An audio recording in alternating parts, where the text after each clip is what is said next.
Welcome to Her Weekly Fix. I'm Dr. Laura Pipher, Naturopathic Doctor, and every week I'm here to give you a quick, no fluff dose of the latest health insights, science backed tips, and real world solutions to help you feel your best. Whether it's tackling hormonal chaos, digestive struggles, or low energy, we'll break it all down in 10 minutes or less. Let's get into this week's fix. If you've ever had spotting between periods, bleeding after sex, or been told you have a polyp or cervical ectropion without much explanation, this one's for you. So let's start by talking about the microbiome and why it matters.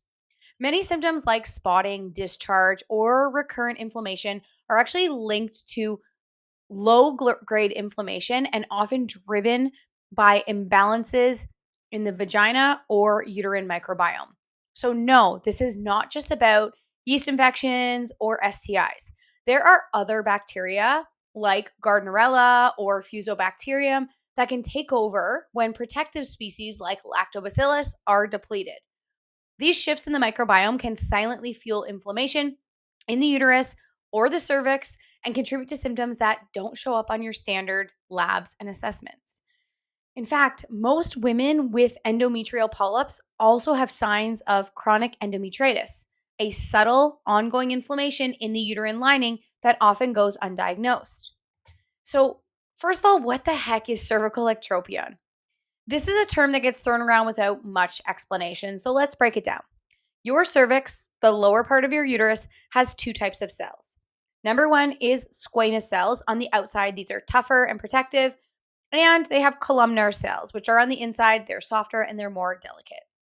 With cervical ectropion, also called cervical eversion, those inner, more sensitive cells end up on the outside where they're not usually exposed. It's not dangerous, but that means it can be irritated easily. That's why many women with cervical ectropion can notice spotting after sex or a pap test, more discharge than usual, or even bleeding when hormones look normal. It's common, especially if you're younger, using birth control, pregnant, or have hormonal fluctuations, but it's not always benign.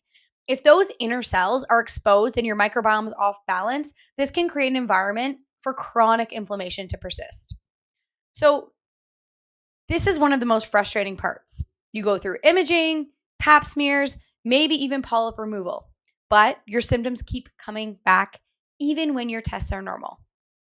Here's what's often missed: microbiome testing isn't standard.